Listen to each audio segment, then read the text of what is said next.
দত্তক নেওয়ার পরপরই ছোট মেয়ে পূর্বা পাওয়ার ড্রিল দিয়ে তার ভাই ওমর সানির ঘরের দরজার তালা খুলে ফেলে। আশ্চর্যের বিষয়, দত্তক বাবা মা মোটেও রাগ করলেন না, বরং তারা পূর্বার জন্য উপহারের বিশাল স্তূপ সাজালেন। কারণ তাদের ছেলে একটু অসামাজিক টাইপের, সে কথা বলতো না, প্রতিদিন নিজেকে ঘরে বন্ধ রাখত। ছেলেকে স্বাভাবিক করতে তারা এতিমখানায় গিয়েছিলেন তার জন্য একজন সঙ্গী খুঁজতে। পরিচালক তাদের কথা শুনে প্রাণচঞ্চল, হাসি খুশি আর ভদ্র এক মেয়ের কথা বলেন, যার একমাত্র দুর্বলতা সে খুব কথা বলে। ঠিক সেটাই তারা চাইছিল, তাই পূর্বাকে দত্তক নিয়ে বাড়িতে আনেন। দত্তক মা জানিয়ে দেন ওমর সানির অটিজম আছে, তাই পূর্বা যত খুশি তার সঙ্গে কথা বলতে পারে। দত্তক বাবা বলেন যদি সে ছেলেটাকে কথা বলাতে পারে তার যে কোনো ইচ্ছা পূরণ করবেন। এতে পূর্বা আনন্দে ভরে যায়। ওমর সানি দরজা না খোলায় সে নির্দ্বিধায় তালা খুলে ফেলে। ঘরে ঢুকে দেখে সে চুপচাপ বই পড়ছে। পূর্বা তার সাথে পড়াশোনার কথা বলে, তার চোখের যত্ন নিতে বলে। তারপর বইয়ের গল্প করতে শুরু করে। ওমর সানি তাকে খুব বিরক্তিকর মনে করে, বেরোতে চায়, কিন্তু পূর্বা তাকে ধরে রাখে। সে এতিমখানার নানা গল্প বলতে থাকে। 1 ঘন্টা পর ওমর সানি আর সহ্য করতে না পেরে জীবনে প্রথমবার নিজেই ঘর থেকে বেরিয়ে আসে। এই দৃশ্য দেখে বাবা মা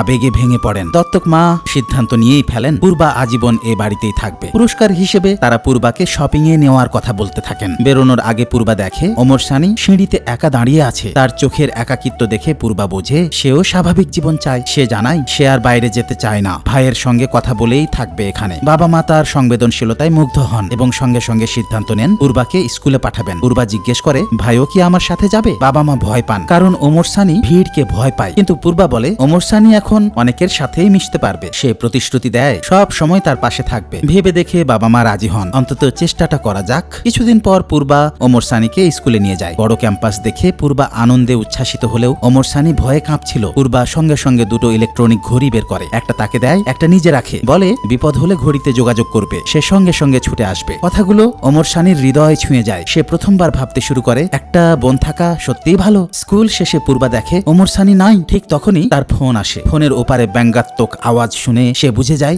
তার ভাই বিপদে। এক দুষ্ট ছেলে বন্ধুদের নিয়ে তার ঘড়ি কেড়ে নিতে চায়। ঠিক সময়ে পূর্বা পৌঁছে যায়। কাছের একটি বেসবল ব্যাট তুলে সে ওদের হুমকি দিয়ে চলে যেতে বলে, কিন্তু ওরা ব্যাট নিয়ে ধস্তাধস্তি করে। শেষে ব্যাট মাটিতে পড়ে যায়। পূর্বা ওমর সানিকে দৌড়াতে বলে। ঠিক তখন সবাইকে অবাক করে ওমর সানি নিজেই বেসবল ব্যাট হাতে তুলে নেয়। বন্ধুরা, আমার গল্পের নায়ক নায়িকার নাম তোমার নামে শুনতে চাও? কমেন্টে নাম দাও, বানিয়ে ফেলবো ভিডিও তোমার নামে। এভাবেই